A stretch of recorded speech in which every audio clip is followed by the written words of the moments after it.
শাইখ আহমেদ মুসা জিবরিলের তাওহীদ সিরিজের Bangla audio lecture series পরিবেশিত হচ্ছে মুবাশশিরিন মিডিয়ার সৌজন্যে। আসসালামু আলাইকুম ওরহমতুল্লাহি ওবরাকাতুহ। ইন্নাল হামদালিল্লাহ ওয়াসসালাতু ওয়াসসালামু আলা রাসূলিল্লাহ ওয়া আলা আলিহি ওয়া আসহাবিহি ওয়া সাল্লামা তাসলিমান কাসীরা। আম্মা বা'দ। আমরা চতুর্থ প্রাথমিক মূলনীতি অর্থাৎ সবর নিয়ে আলোচনা করছিলাম। সবর হলো চতুর্থ ও সর্বশেষ প্রাথমিক মূলনীতি। এটি শেষ করার সাথে সাথে চারটি প্রাথমিক মূলনীতি বিষয়ক আলোচনাও শেষ হবে।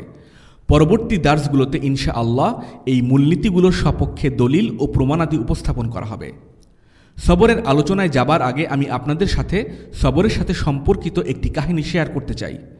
আজকে সকালে আমার কাছে একটি ফিকহি প্রশ্ন এসেছে, যারা আত্মহত্যা করেছে তাদের ব্যাপারে আমাদের আচরণ কেমন হবে? মুসলিমরা কি তার কাফন দাফনের কাজ সম্পন্ন করতে পারবে? আমরা কি তার জন্য দোয়া করতে পারবো?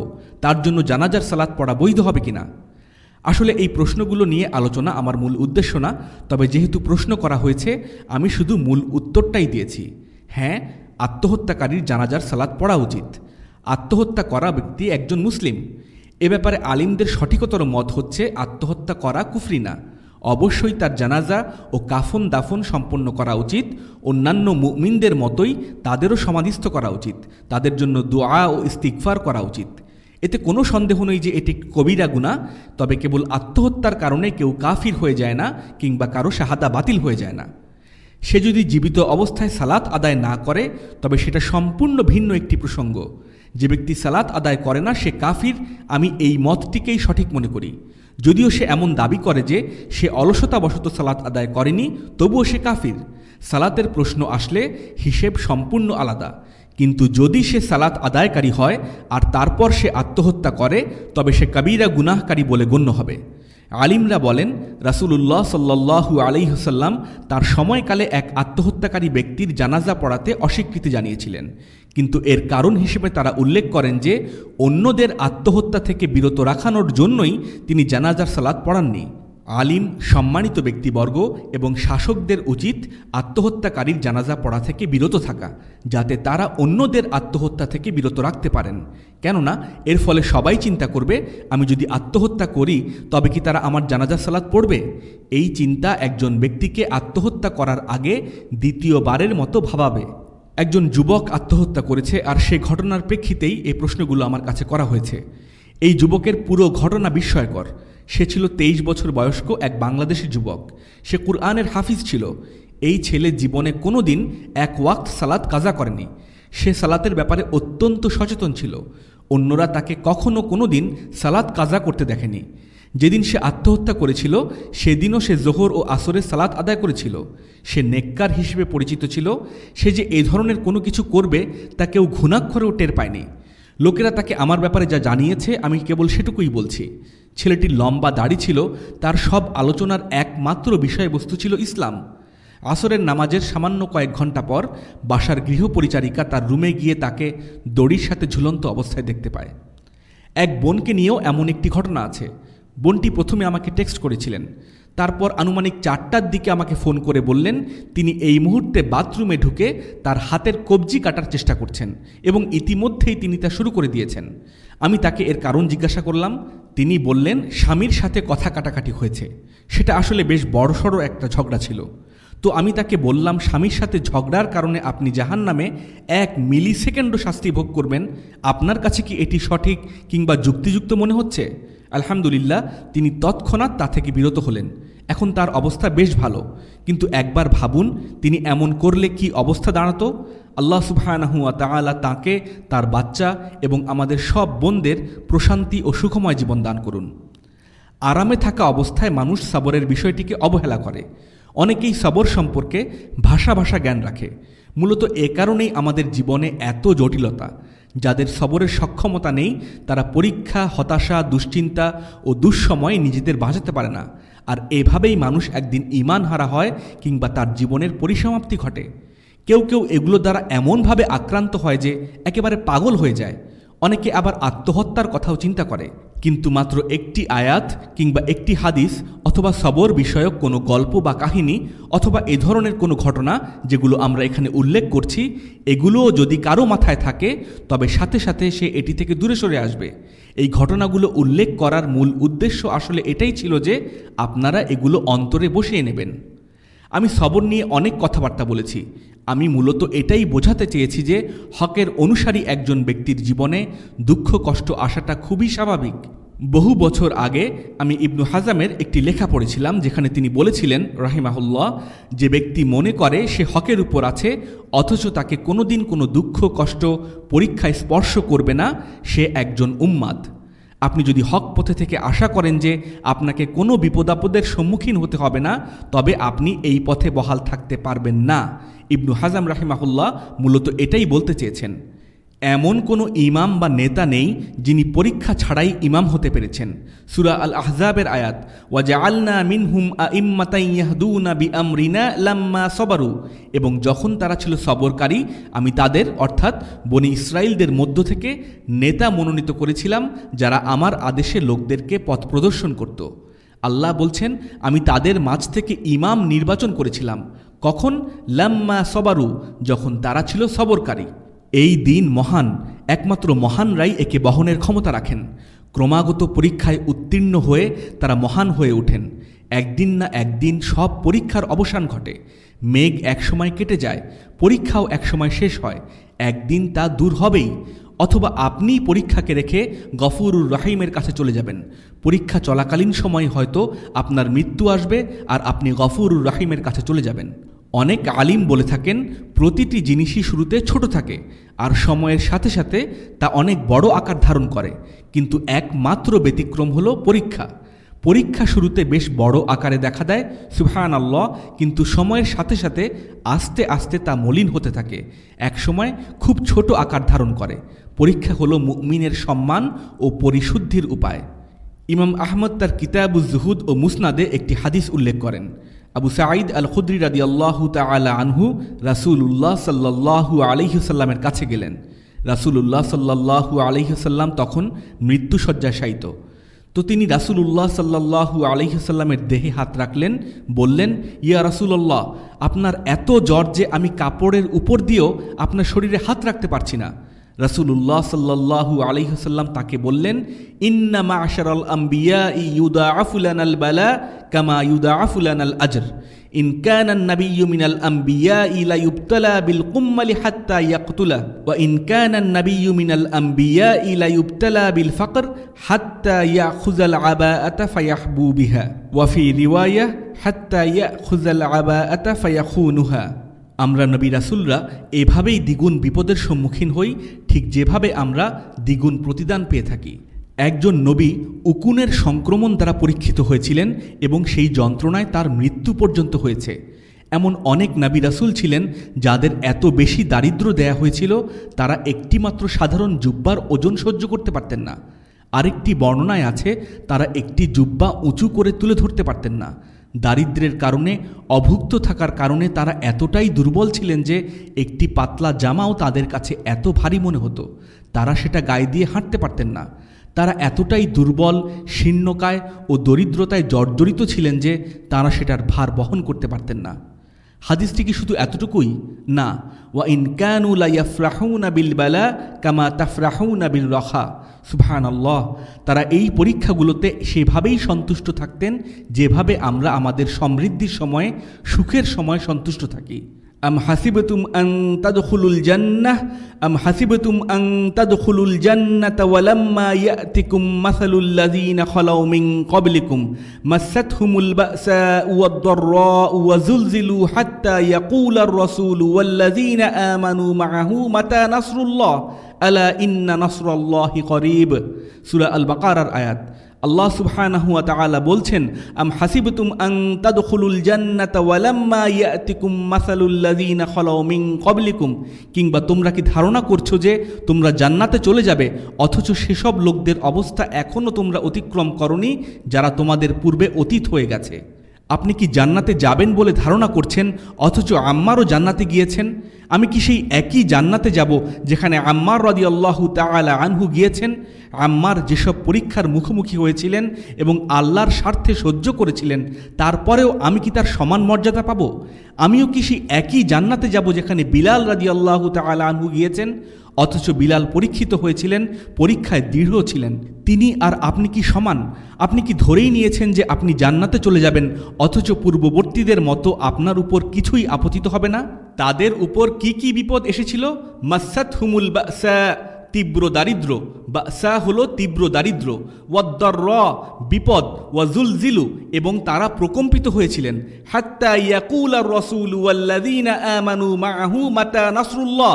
এতে তারা এমনভাবে শিহরিত হয়েছিলেন, এমনভাবে প্রকম্পিত হয়েছিলেন যে রাসূল ও তার সাথী ঈমানদার লোকেরা বলে উঠেছিল, আল্লাহর সাহায্য কখন আসবে? আলা ইন্না নাসরাল্লাহি করিব, হ্যাঁ নিশ্চয়ই আল্লাহর সাহায্য নিকটেই। মুখে বললেই জান্নাত পাওয়া যায় না, বিশৃঙ্খলা ও এলোমেলো পথ চলার মাধ্যমে জান্নাত পাওয়া যায় না। জান্নাত কোনো সস্তা বলি না, দুঃখ কষ্ট ও পরীক্ষার মধ্য দিয়েই কেবল জান্নাতের দেখা মেলে। অন্ধকার যতই ঘনিয়ে আসে, বিজয় তত কাছে আসে। আসলে পরীক্ষাসমূহ হচ্ছে গুনাহ থেকে পরিশুদ্ধির উপায়। ইমাম আহমদ, আন-নাসাই, ইবনু হিব্বান, আল হাকিম ও আল বাজ্জার রাহিমাহুমুল্লাহ একটি হাদিস সংকলন করেছেন। আন আবি হুরায়রা রাদিয়াল্লাহু তাআলা আন قال جاء أعرابي فقال النبي صلى الله عليه وسلم هل أخذتك أم ملدم قط قال وما أم ملدم। একবার এক বেদুইন লোক রাসূলুল্লাহ সাল্লাল্লাহু আলাইহি ওয়াসাল্লামের সামনে দিয়ে হেঁটে যাচ্ছিল। রাসূলুল্লাহ সাল্লাল্লাহু আলাইহি ওয়াসাল্লাম তাকে জিজ্ঞাসা করলেন, তুমি কি কখনো উম্মু মিলদাম দ্বারা আক্রান্ত হয়েছিলে? লোকটি বলল, উম্মু মিলদাম কি? রাসূলুল্লাহ সাল্লাল্লাহু আলাইহি ওয়াসাল্লাম উত্তর দিলেন, হাররুন ইয়াকুনু বাইনাল জিলদি ওয়াল লাহম। উম্মু মিলদাম হলো এক প্রকার জ্বর যা প্রথম অনুভূত হওয়ার পর কিছু সময় পরে চামড়া ভেদ করে হাড়ে প্রবেশ করে। আসলে উম্মু মিলদাম হলো জ্বর, মূলত জ্বর বোঝাতেই এই শব্দটি ব্যবহৃত হয়।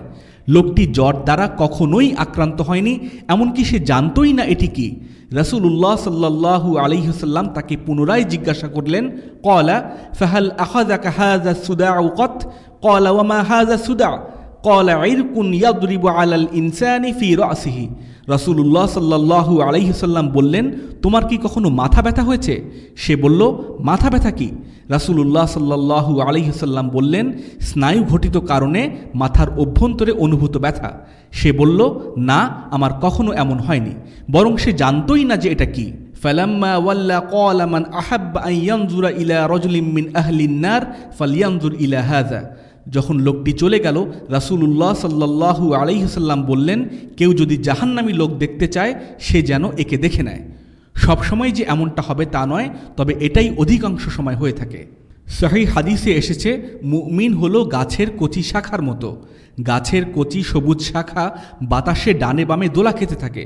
একজন মুমিনের জন্য পরীক্ষাও তেমনই। সাধারণত কেউ পরীক্ষার মুখোমুখি না হবার অর্থ হচ্ছে আল্লাহ তাকে তার অবস্থার উপরই ছেড়ে দিয়েছেন। হতে পারে সে জাহান্নামী, নাউযুবিল্লাহি মিন যালিক, কিংবা হতে পারে সেই ব্যক্তি জান্নাতের একেবারে সর্বনিম্ন স্তরে থাকবে, তার দূরত্ব হবে আল্লাহর আরশ থেকে বহু দূরে। কিন্তু যারা পরীক্ষায় নিপতিত হয়েছেন তাদের কথা আলাদা। এটা জানার ফলে আপনার ঈমান মজবুত হবে। লা সামাহাল্লাহ, আপনাকেও যদি কোনো কিছুর মুখোমুখি হতে হয় তবে আপনি তার উপর সবর করতে পারবেন। মুসনাদে ইমাম আহমদ ও সহিহ আত-তারগিব ওয়াত তারহিবে একটি হাদিস এসেছে, আন আবি উমামা রাদিয়াল্লাহু তাআলা আনিন নবী সাল্লাল্লাহু আলাইহি ওয়াসাল্লাম قال আল হুম্মা কিরুম মিন জাহান্নাম ফামা আসাবাল মুমিনা মিনহা কানা হাযযুহু মিন নার।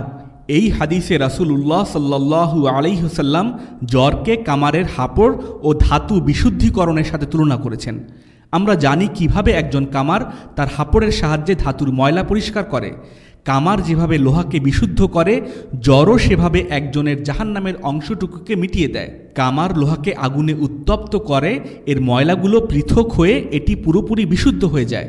তেমনিভাবে একজন মুমিন যখন পরীক্ষা ও মুসিবতের মুখোমুখি হয়, যেমন এই হাদিসে জ্বরের কথা বলা হয়েছে, তখন তার গুনাহগুলো এভাবে দূর হয়ে যায়।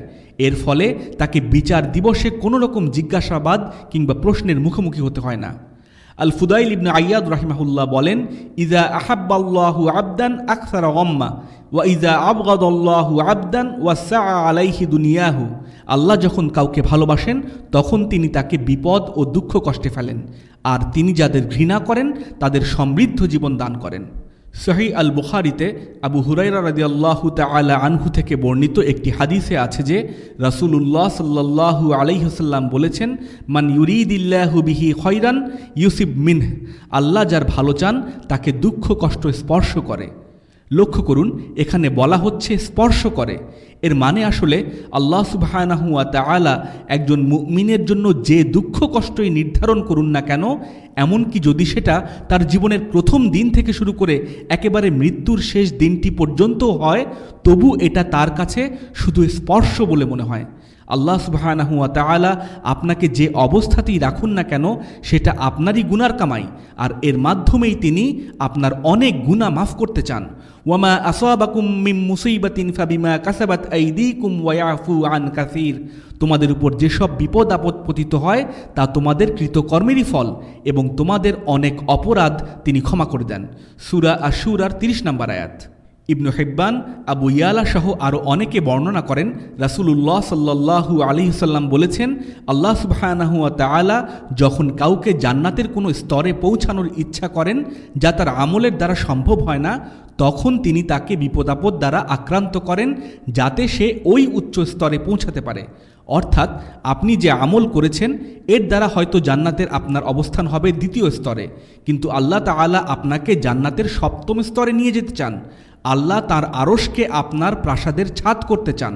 সুতরাং আপনাকে পরীক্ষার মুখোমুখি করা হবে যাতে আল্লাহ সুবহানাহু ওয়া তাআলা আপনার অবস্থান আরও উঁচুতে 7ম স্তরে নিয়ে যেতে পারেন। যতক্ষণ পর্যন্ত আপনি আল্লাহর সাথে আছেন, আপনার অন্তর আল্লাহর সাথে জুড়ে আছে, আপনার হৃদয় আল্লাহর কৃতজ্ঞতায় বিনম্র হয়েছে, আপনার জিহ্বাগুলো আল্লাহর জিকিরে সচল, সবর অবলম্বন করে চলেছেন, কখনোই হতাশ হবেন না।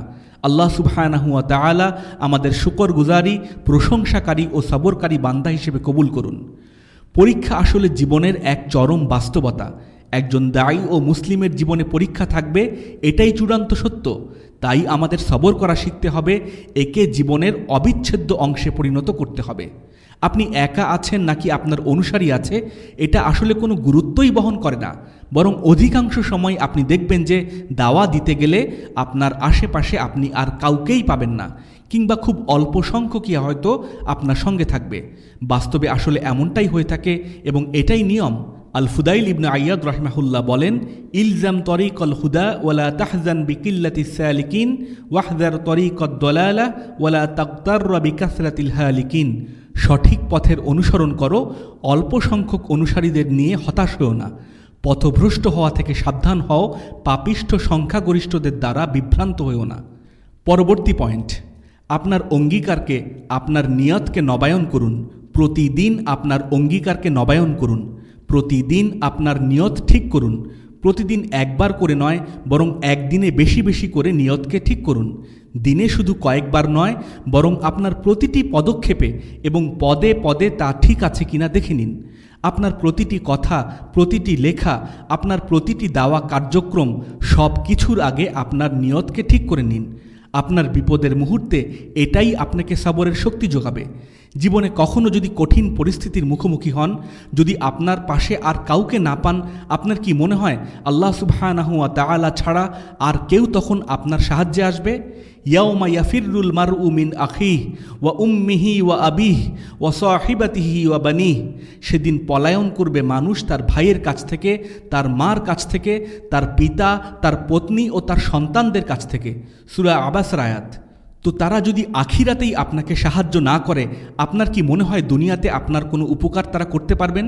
যদি পরীক্ষা আপনাকে বিহ্বল করে তোলে, পাশে আল্লাহ ছাড়া আর কাউকে না পান, তবে জেনে রাখুন নিঃসন্দেহে আল্লাহই আপনার জন্য যথেষ্ট। আমরা আসলে তাঁরই মুখাপেক্ষী। প্রশ্ন হচ্ছে, আমরা আল্লাহকে কিভাবে আমাদের পাশে পেতে পারি? দাওয়ার রাস্তায় আপনাকে অনেক বাধা বিপত্তি অতিক্রম করতে হবে। পরীক্ষা ও মুসিবত একের পর এক প্রতিবন্ধক হয়ে আপনার দিকে ধেয়ে আসবে। এই প্রতিকূলতায় আপনি এক আল্লাহ ছাড়া আর কাউকেই পাশে পাবেন না। সুতরাং আপনি যদি চান সে সময় আল্লাহ সুবহানাহু ওয়া তাআলা আপনার পাশে থাকুন, তবে নিশ্চিত করুন যে এই প্রতিবন্ধকতা আসার আগে আপনি আর কারো নয়, বরং সবসময় আল্লাহর সন্তুষ্টির লক্ষ্যেই কাজ করে গেছেন। তাই ভাবুন, আপনি যা করছেন এতে আল্লাহর সন্তুষ্টি আছে তো? আল্লাহ এতে খুশি হবেন তো? আপনি যা করছেন তা কি ইসলাম সম্মত? আমাদের সবারই কমবেশি এমন অনেক বন্ধুবান্ধব আছে যারা আমাদের সাথে বিশ্বাসঘাতকতা করেছে। আমাদের প্রায় সবার জীবনেই এমন অনেক অভিজ্ঞতা আছে, এগুলো বলতে গেলে শুনতে গেলে প্রায় সারা দিন কেটে যাবে। আমি আমার ব্যক্তিগত জীবন নিয়ে কোথাও কিছু বলি না, তবে কিছু কিছু বিষয় আছে যা আসলেই শিক্ষণীয়। কখনো কখনো এটা হয়তো অন্য মুসলিমদের জন্য সতর্কতার কারণ হবে। আমি আমার পূর্ব অভিজ্ঞতা থেকে বলছি, জেলে যাবার পর আমার ক্লাসের একজন ছাত্র বা ছাত্রী কিংবা সমর্থককেও আমি আমার পাশে পাইনি। কেউ ঝামেলায় জড়াতে চায়নি, একজনকেও পাওয়া যায়নি এ নিয়ে প্রশ্ন করার মতো। রমাদানের একেবারে শেষ দিকে, ঈদুল ফিতরের 2 দিন আগে ওরা আমাকে নিয়ে যায়। প্রথম রাত সেখানে পার করলাম, পরের দিনই ছিল ঈদুল ফিতর। সেই কঠিন মুহূর্তগুলোতে আমার মাকে যে কষ্টের সম্মুখীন হতে হয়েছে তার জন্য আল্লাহ সুবহানাহু ওয়া তাআলা তাকে জান্নাতের সর্বোচ্চ স্তর দান করুন। আমার জেলে যাবার 1 রাত আগে আমার বাবা ও আমি আমাদের এক শিক্ষার্থীর বাড়িতে ইফতারের দাওয়াতে গিয়েছিলাম। সেখানে অনেক লোকের সমাগম ঘটেছিল। যেহেতু সবাই জেনেছিল এখানে আহমদ জিবরিল ও তার বাবা শাইখ মুসা জিবরিল আসছেন, তাই সবাই সেখানে উপস্থিত হয়েছিল। পুরো জায়গাটি মানুষে ভরে গিয়েছিল। বিশাল জমায়েত ছিল বলে পরে এক ভাইয়ের বাড়িতে আমরা অবস্থান নিয়েছিলাম। সেখানে এত লোক জড়ো হয়েছিল যে আমি সেখানেই তারাউই জামাত শুরু করে দেই। শেষ পাড়ায় অর্থাৎ জুজাম্মাতে ছিলাম বলে আমি কুরআন খতম করতে চাচ্ছিলাম। সেই বাড়িটিতে বেশ বড়সড় একটি জামাত হয়েছিল, ফলে আমি ওখানেই কুরআন খতম করে ফেললাম। সালাতের ইমামতি করলাম, জুজাম্মা শেষ হলো, আমাদের খতমও হয়ে গেল। আমার বাবা লোকদের উদ্দেশ্য করে বললেন, কাল যদি ঈদ না হয় তবে প্রত্যেকের জন্য আমাদের বাসায় দাওয়াত রইল। পরদিন ঈদ হবার একটি সম্ভাবনা ছিল। আমাদের একদল ঈদের চাঁদ দেখার জন্য বের হয়েছিল, কিন্তু তখন পর্যন্ত তারা চাঁদ দেখেনি। সবাই আমাদের বাড়িতে আমন্ত্রিত হয়েছিল। আল্লাহ সুবহানাহু ওয়া তাআলা আমার বাবাকে উত্তম প্রতিদান দিক এবং তার নেক আমলগুলো কবুল করে নিক। আল্লাহ সুবহানাহু ওয়া তাআলা আমার মাকে জান্নাতুল ফিরদাউস নসিব করুন। আমরা কমপক্ষে 150 থেকে 200 লোকের আয়োজন করেছিলাম। তারা সবাই আমাদের বাড়িতে এসে উপস্থিত হলেন। এটা একটা রীতি হয়ে দাঁড়িয়েছিল যে আমরা একদল বসে খেতাম এবং আমরা উঠে যাবার পর আরেক দল আসত এবং তারা খেত। আল্লাহ সুবহানাহু ওয়া তাআলা আমার মায়ের মর্যাদা বৃদ্ধি করুন, তাকে ফিরদাউস পর্যন্ত পৌঁছে দিন। তারাউইর পর অনেকেই আমার ডানে বামে এবং আমাকে ঘিরে বসতে আগ্রহী থাকত। আমার সব কিছু স্পষ্ট মনে আছে, যেন মাত্র আজই তা ঘটেছে। সেটি ছিল আমার মুক্ত জীবনের শেষ রাত। তখন আমার দার্সে লোকজনের ভিড় হবার ব্যাপারটি ছিল খুবই সাধারণ। কয়েকটা গাড়ি নিয়ে আমরা বের হতাম। আমার এখনও মনে আছে আমার পাশে কে বসবে এই নিয়ে তাদের নিজেদের মধ্যে বাকবিতণ্ডা শুরু হয়ে যেত। এমনকি এমনও হয়েছে যে ভাইয়েরা এসে আমাকে বলছে আমার গাড়ি কে চালাবে এ নিয়ে তাদের মধ্যে ঝগড়া চলছে। ওয়াল্লাহি ওয়াল্লাহি এমন ঘটনা বহুবার ঘটেছে। আমার শুনানির দিন কোর্ট প্রাঙ্গণে জনগণের ঢল বয়ে গিয়েছিল। এত ভিড় ছিল যে সবার কাঁধে কাঁধ লেগে যাচ্ছিল, কিন্তু সেখানে আমি আর আমার বাবা ছাড়া লা ইলাহা ইল্লাল্লাহু মুহাম্মাদুর রাসূলুল্লাহতে বিশ্বাসী একজনও ছিল না। FBI প্রসিকিউটর, সরকারি বাহিনীর এজেন্ট, কাউন্টার টেরোরিজমের অফিসার ও কর্মকর্তাদের সবাই সেখানে উপস্থিত ছিল। আমার লয়ার আমাকে বলল, এই লোকেরা আপনাদের প্রচণ্ড ঘৃণা করে। এর আগে কারো প্রতি তাদের এত ঘৃণা পোষণ করতে আমি দেখিনি। যখন অনেক দর্শক থাকে তখন সেটা বিচারকের উপর একটা চাপ সৃষ্টি করে। তারা জানতো না যে কী রায় হবে, তাই তারা বিচারককে বেশি শাস্তি দেওয়ার জন্য চাপ প্রয়োগ করছিল। আমার লয়ার আমাকে বলল, এর আগে অন্য কোনো শুনানিতে তাদের এমন কোনো আচরণ আমি করতে দেখিনি। তারা আসলেই আপনাদের অনেক ঘৃণা করে, কিন্তু তারা আপনার যে সকল অনুসারীদের কথা বলছে তারা কোথায়? আমি আরও পেছনের দিনগুলোতে ফিরে যাই। আমাদের বাসার উপরের তলা শিক্ষার্থীদের জন্য উন্মুক্ত করে দেয়া হয়েছিল। ওয়াল্লাহি এগুলো বলার উদ্দেশ্য শুধু এটাই যেন সবাই এ থেকে শিক্ষা গ্রহণ করতে পারে। কয়েকদিন আগে আমি আমাদের পুরনো কফি মেশিনটা দেখছিলাম। এটা ছিল দোকানের কফি মেশিনগুলোর মতো। ছোটগুলো আমাদের চাহিদা পূরণ করতে পারতো না, কারণ আমাদের বাসায় সবসময় কোনো না কোনো অতিথি থাকতেন। কয়েকদিন আগে কফি মেশিনটা আমি দেখছিলাম। ওয়াল্লাহি মেশিনটার উপর এখনও লেখা আছে এজেজ ইলম ক্যাফে, আহমদ জিবরিলের ইলম ক্যাফে। লোকজন আমাদের বাসাকে সে নামেই চিনত। আমাদের বাসায় সব সময় মানুষ যাতায়াত করত, সবাই শিখত, শেখাতো, দাওয়ার কাজ চলত। আল্লাহ আমার মাকে উচ্চ মর্যাদা দান করুন। প্রয়োজনীয় সব কিছুর যোগান দেয়া, দেখাশোনা করা, রান্নাবাড়া করা, খাবার পরিবেশন, কফি বানানো, এই সব কিছুই তিনি একা সামলেছেন। এখনও আমার সেই দিনগুলোর কথা মনে আছে যে বক্তৃতা কিংবা হালাকার শেষে ভাইরা যখন আমার অনুসরণ করতে করতে বাথরুমের দরজা পর্যন্ত চলে আসতো, বাসা এমনভাবে লোকে ভরপুর হয়ে যেত যে তাদেরকে আমাদের বাসার বাথরুমের দরজায় বসতে হতো। আমার এখনও সব স্পষ্ট মনে আছে। আমার মামলার যে বিচারক, তার উচ্চতা ছিল মাত্র 5 ফুট। তাকে সবাই বেঁটে বলতো। আমার এই কথা বলার কারণ হলো মাত্র একজন লোকও এই 5 ফুট লম্বা বিচারকের সামনে দাঁড়ানোর জন্য ছিল না। তাহলে আপনারা কি মনে করেন যেদিন সব আদালতের বড় আদালতে গিয়ে আপনি দাঁড়াবেন সেদিন আপনার পাশে কাউকে পাবেন? 5 ফুট উচ্চতার এক ব্যক্তির সামনে যদি তারা দাঁড়াতে না পারে, তবে আল্লামুল গয়ুব, যার কুরসি সমস্ত আসমান ও জমিনের চেয়েও বিশাল, তার সামনে তারা কিভাবে দাঁড়াবে? তাই প্রতিটি পদক্ষেপে আপনার উদ্দেশ্য, আপনার নিয়ত যাচাই করুন। এত কিছু বলার কারণ আসলে এটাই। আপনার প্রতিটি কাজের আগে নিজেকে প্রশ্ন করুন, আপনি এটি আল্লাহর সন্তুষ্টির জন্যই করছেন তো? কখনো যদি আপনার সাথে বহু লোক থেকেও থাকে, আপনি শুধু আল্লাহর কথাই ভাবুন যে আপনার সব কিছু আপনি তাঁর খুশির জন্যই করছেন তো? কারণ বিপদ যখন ধেয়ে আসবে, এরা সবাই আপনার পাশ থেকে অদৃশ্য হয়ে যাবে। সেই মুহূর্তে আপনি একমাত্র আল্লাহকেই আপনার পাশে পাবেন। আপনি আল্লাহর হকের রক্ষণাবেক্ষণ করুন, তাহলে তিনিই আপনাকে রক্ষা করবেন। বিপদের মুহূর্তে ধৈর্য ধারণের এটি সর্বোত্তম পদ্ধতি। ইয়া আল্লাহ, আমি শুধু আপনার জন্যই এটা করছি, সর্বদা সবসময়। হকের জন্য, সত্যের জন্য পাশে কেউ না থাকুক, আপনি একাই দাঁড়িয়ে যান। সুলাইমান আদ-দারানি বলেন, লাউ শাক্কান নাসু কুল্লুহুম ফিল হাক্কি মা শাকাকতু ফীহি ওয়াহদি। সব মানুষও যদি হকের ব্যাপারে সংশয় পোষণ করে, আমি সংশয় পোষণ করব না যদি আমি একাও হই। সূরা আন-নাহলে বলা হয়েছে, ইন্না ইব্রাহিম কানা উম্মাহ, নিশ্চয় ইব্রাহিম ছিল এক উম্মাহ কিংবা একটি জাতি। ইব্রাহিম আলাইহিস সালাম ছিলেন একাই একটি জাতি। সহিহ আল বুখারীতে আছে, ইব্রাহিম আলাইহিস সালাম তার স্ত্রী সারাকে বলেছিলেন, আমি আর তুমি ছাড়া এই দুনিয়ার বুকে আর কোনো মুমিন নেই। দুনিয়ার বুকে মুমিন বলতে কেবল আমরা দুজনই। শারহ উসুলি ইতিকাদি আহলি সুন্নাহ ওয়াল জামাআহ কিতাবে ইমাম আল-লালাকাই সহিহ সূত্রে ইবনে মাসউদ রাদিয়াল্লাহু তাআলা আনহুর এই কাউলটি বর্ণনা করেন, আল জামাআতু মা ওয়াফাকাল হক ওয়া ইন কুনতা ওয়াহদাক। জামাআত হলো সেটাই যা হকের উপর আছে, এমনকি তুমি যদি একা হও তবুও। যারা হকের উপর আছে, সত্যের উপর আছে, তারাই হলো জামাআত। তাদের সংখ্যা যতই কম হোক না কেন। সংখ্যা দেখে কখনো ধোঁকায় পড়বেন না। সংখ্যাগরিষ্ঠতার কারণে বাতিল কখনো হক হয়ে যায় না, আর হকপন্থীদের কম সংখ্যা তাদের ভ্রান্ত হবার প্রমাণ না। আমি আবারও বলছি, লক্ষ্য করে শুনুন, সংখ্যা দেখে কখনো ধোঁকায় পড়বেন না। সংখ্যাগরিষ্ঠতার কারণে বাতিল কখনো হক হয়ে যায় না, আর হকপন্থীদের কম সংখ্যা তাদের ভ্রান্ত হবার প্রমাণ না। কুরআনে সংখ্যাগরিষ্ঠদের সাধারণত তিরস্কার করা হয়েছে। আল্লাহ সুবহানাহু ওয়া তাআলা বলেন, ওয়া ইন তুতি আকসারা মান ফিল আরদি ইউদিল্লুকা আন সাবিলিল্লাহ। আর যদি আপনি পৃথিবীর অধিকাংশ লোকের কথা মেনে নেন, তবে তারা আপনাকে আল্লাহর পথ থেকে বিচ্যুত করে ছাড়বে। সূরা আল আনআমের 116 নম্বর আয়াত। ওয়ামা আকসারুন নাসি ওয়ালাউ হারাসতা বিমুমিনিন। আপনি যতই আগ্রহী হন না কেন, অধিকাংশ লোকই ঈমান আনার মতো নয়। সূরা ইউসুফের 103 নম্বর আয়াত।